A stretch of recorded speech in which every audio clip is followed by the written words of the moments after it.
would like to suggest that any NTA solution, when we are talking of NTA solutions, we must bear in mind, first of all, that it necessarily involves disparate legal treatment of people on the one hand and territory on the other hand.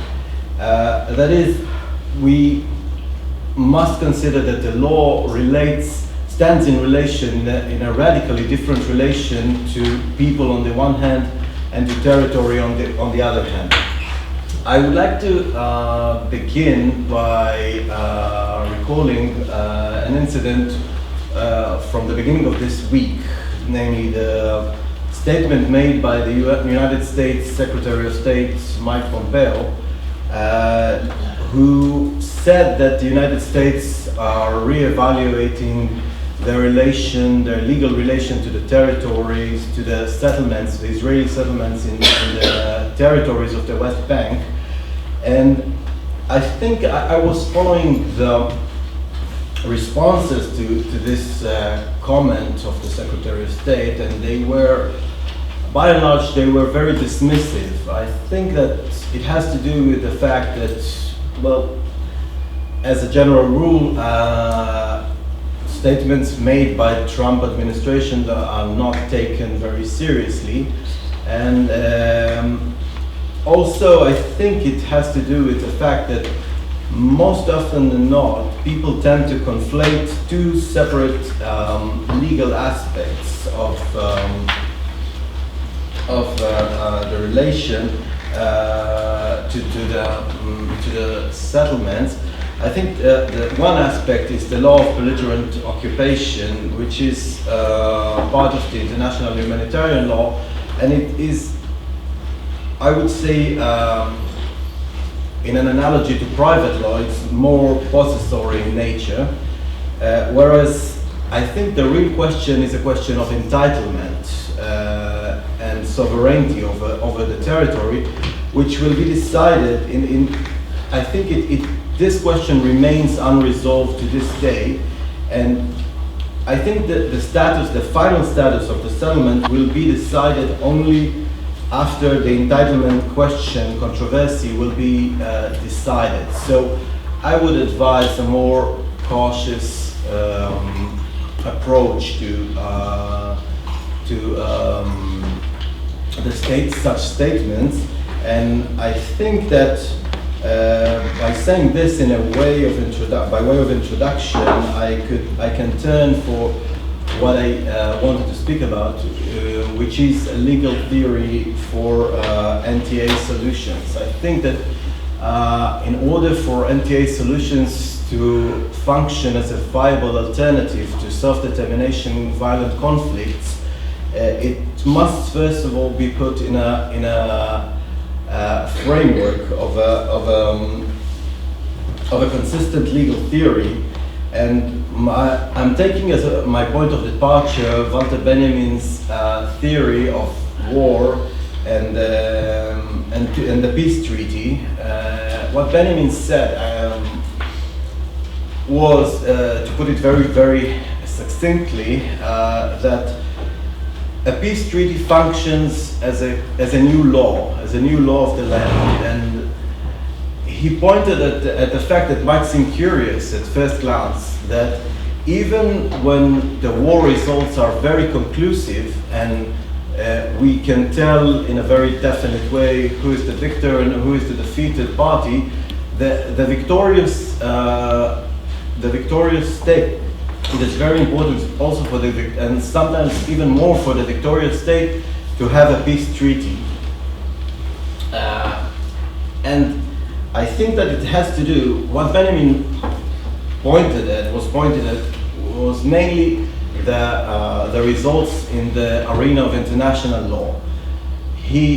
What he referred to was that the peace treaty functions as a new, we could say, piece of legislation that works between the two rivaling parties, between the two rivaling states, and creates somehow a legal situation out of a state of nature that preceded it. if there was no law before that between those rivaling nations, now the peace treaty functions as a law between these rivaling states. But what I want to do is to suggest that there is a double bound legal workings for this peace treaty, and that is one sense of it is what Benjamin was pointing at, and the other one is that what it does, the peace treaty, in fact, it reaffirms the internal law of the rivaling states by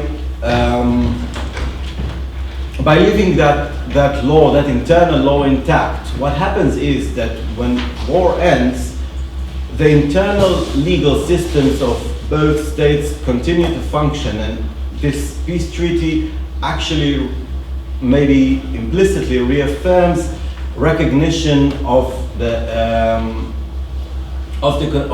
existing internal or municipal law of both states. And I think that this is the point where we can draw a distinction between what happens in a interstate conflict, violent conflict, that is a war between states, and an intrastate conflict, that is an insurrection or a fight for freedom, whatever you may want to call it. Let's call it, for the sake of convenience, a self-determination conflict, in which a people which hasn't yet reached the status of a state is fighting an established state. So in this situation, what happens, I must note, first of all, that current international law recognizes such intrastate conflicts as international armed conflicts, as they are defined in international law, although they do not involve two or more states, but rather, as I was saying, an entity which is not yet a state, and on the one hand, and an established state on the other hand. But nevertheless, current international law recognizes, not in every situation, but in many situations, this kind of conflict, of violent conflict, as an international armed conflict. So, what happens is that if the outcome of such a conflict, of such a violent conflict, is that the rebels prevail, then there is no problem in the terms of the theory of Walter Benjamin, because what happens is that when the rebels prevail, they establish a new state, and this state reaches a peace, signs a peace treaty with the established state, and then what we have resembles in many ways the outcome of a war, of an international armed conflict between two states. But what happens if the established state prevails and gains the upper hand and succeeds in oppressing the insurrection? What happens then is that not only there is no peace treaty, but there is no new law of the land, so to say, formed. So we have no reaffirmation of the existing legal system, because we have to bear in mind that what happens in an intrastate conflict is that the rebels challenge the validity of the existing law of the land. They claim that the occupation and the rule of the foreign state, in their view, is illegal. And conversely, the established state sees the insurrection as illegal. It views the rebels as criminals, as outlaws. And so what happens if the state prevails is that there is no reaffirmation of the existing law of the land, because the established state's law is not reaffirmed by the rebels who lost but did not capitulate, because there is no peace treaty, so there is no formal capitulation. And so, and on the other hand, the established state, one, does not view the rebels as the rebels' alternative suggested legal system who failed as a valid law, but rather criminalizes, so to say, the rebellion that failed. So what happens, as a matter of fact, is that what's created on the ground is a return to a state of nature. There is no law in force between the parties, and what we are facing is, I think, best described by a metaphor that was used by Thomas Hobbes. That is the slave/servant metaphor. What Hobbes said was that the legal situation of a slave is radically different from that of a servant, because what happens is that a servant subordinates himself to the rule of the master legally, and then the legal rule of the master is established, and any rebellion or insubordination on the part of the servant is illegal in that state. But on the other hand, a slave is ruled with violence, and it's a continuous violence. So a slave at any given moment can rebel and murder his master, and if he does so, it will not be an illegal act performed by the slave. And on the other hand, the master can continually force his rule over the slave by violent means, and this will not constitute a breach of any law, because what happens between these two is so-called a state of nature. So I think this metaphor describes very accurately what happens when a rebellion fails. So to some extent, the situation of the defeated rebelling people who did not succeed in establishing a new state is better than a defeated state, because it has not capitulated, and it may continue its efforts or try again to rebel and establish a new state. But on the other hand, as we all know, the situation on the ground is that everyone is worse off, because the rebelling people are being oppressed by the state, and the state doesn't enjoy full security, because it has a hostile minority within it that can resort to violent means at any given moment. So what I'm suggesting is a legal solution constructed along the lines of Walter Benjamin's theory that says basically that what we need is a law of the land in such situations, and I think that the best way to achieve such law is to recognize the fact that wars and national aspirations are not going to vanish. They are not going to go away. I think in that respect that the theme of the keynote speech that we heard was a little bit optimistic in that respect, in that it somehow imagines a world in which we can persuade peoples to let go of their national aspirations and to find an alternative to the nation state.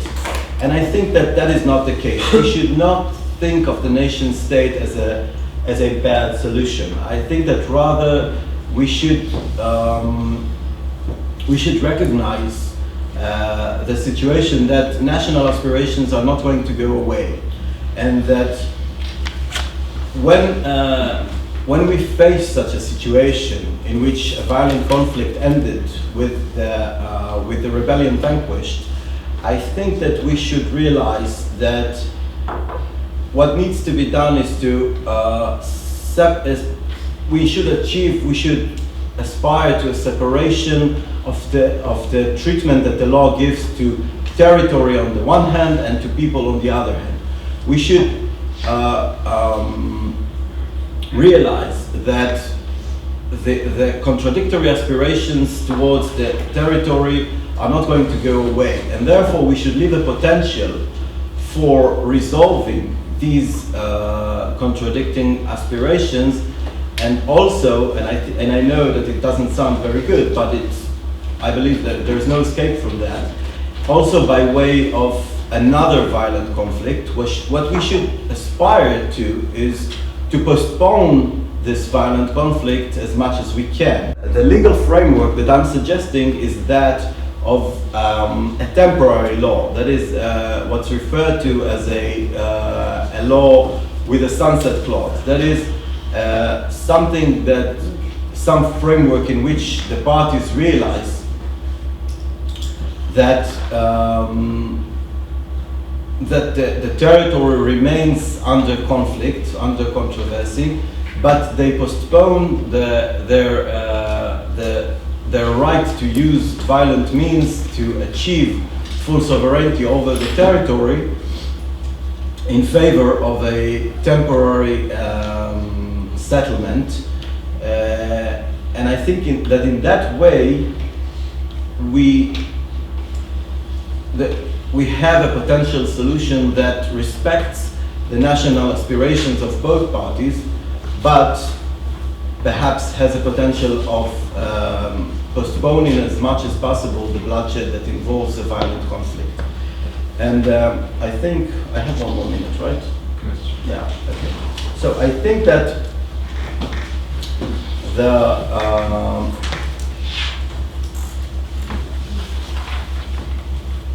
the principles that need to be agreed under such a legal framework are that the territory, as I said, remains under controversy, but at the same time under a domination of the established state who won the violent conflict, or at least the first round of the violent conflict, for an unresolved or unstated period of time. And on the other hand, I think that the state, that the established state should recognize that the rebelling people that lost the violent conflict, or the first round thereof, has passed the point of no return in terms of an international status of a people that's entitled to aspire to self-determination, and as such is also entitled to an autonomy that would be defined within this contested territory. And I think that this framework must also ensure that each one of the parties will cling to its potential claim to the territory, as I said, which could be fulfilled at an unstated time in the future. That's it. Thank you very much. I think that there is a problem here in that you are ignoring a very fundamental principle in international law, which is the principle of the rights of indigenous peoples. This is now enshrined in international law, and colonial settler societies of all kinds, including the State of Israel, have been one of the most murderous in the world.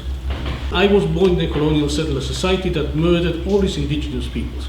The United States did the same thing. The United States is the only liberal country that has a treaty with its indigenous people. A treaty that's something that it normally signs with other peoples. So in that regard, there is the need to understand and to integrate this notion, which is already enshrined in international law, of the rights of indigenous peoples.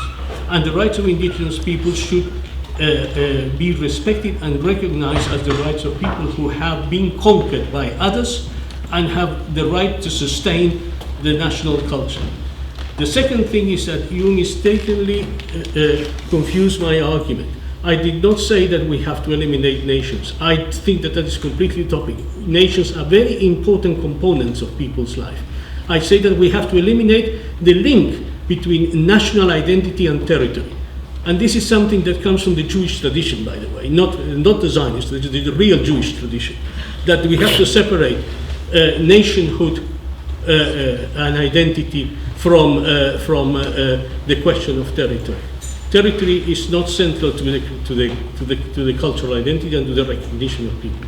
First of all, I do not subscribe to the view that the Israeli settlements are pure and simple colonialism. I think that's far from being the case. That's the usual framework that everyone refers to when speaking of the settlements, and I think that that's more of a possessory law, that the law that prescribes how a conquering state, an occupying state, should manage the territories that it had occupied. Whereas I think that the question of the settlements is something that has to do more with as I said, with entitlement, with sovereignty, and I think that in the Israeli-Palestinian conflict, that's far from being decided. Could be decided only after the final question of entitlement is resolved and not based on international humanitarian law that's dealing with different questions. And as for your comment, Professor Nimni, of separating nation from state, I must say I find it very difficult to agree, and all I have to say in that respect is I think that Hannah Arendt made a very compelling case in explaining why the nation state is perhaps the best framework that we have in modern times, and I think that I totally agree with her. The settlements are legal or illegal? In my view? Yes, your view. Yes, of course they are. They are what? They are legal. They are legal. Yes. Thank you. You're speaking about temporary law. Mm-hmm. You speak erga omnes, like international law, or you speak inter partes. Since you speak erga omnes, international law is extremely difficult to create. It's a state law. I mean, why we are overseeing that fact? This will be years, 50 years to create one rule. We never know if it's a clear rule or not. So this temporary can be, for example, my opinion, I'm asking inter partes, but not erga omnes. That means it's a limited scope. And from the other side, that can affect the rule of law, because international law, of course, goes to the national law. It not stays there. So it's just a... Yes, well, that's an excellent point. I must admit that I didn't think of the issue from that aspect, but I would say intuitively, I mean, it needs more consideration, but I would say offhand that I'm referring mostly to the inter partes framework, what the law that needs to be enforced between the two warring parties, and I think it will have consequences on the international arena as bi-statal arrangements often do.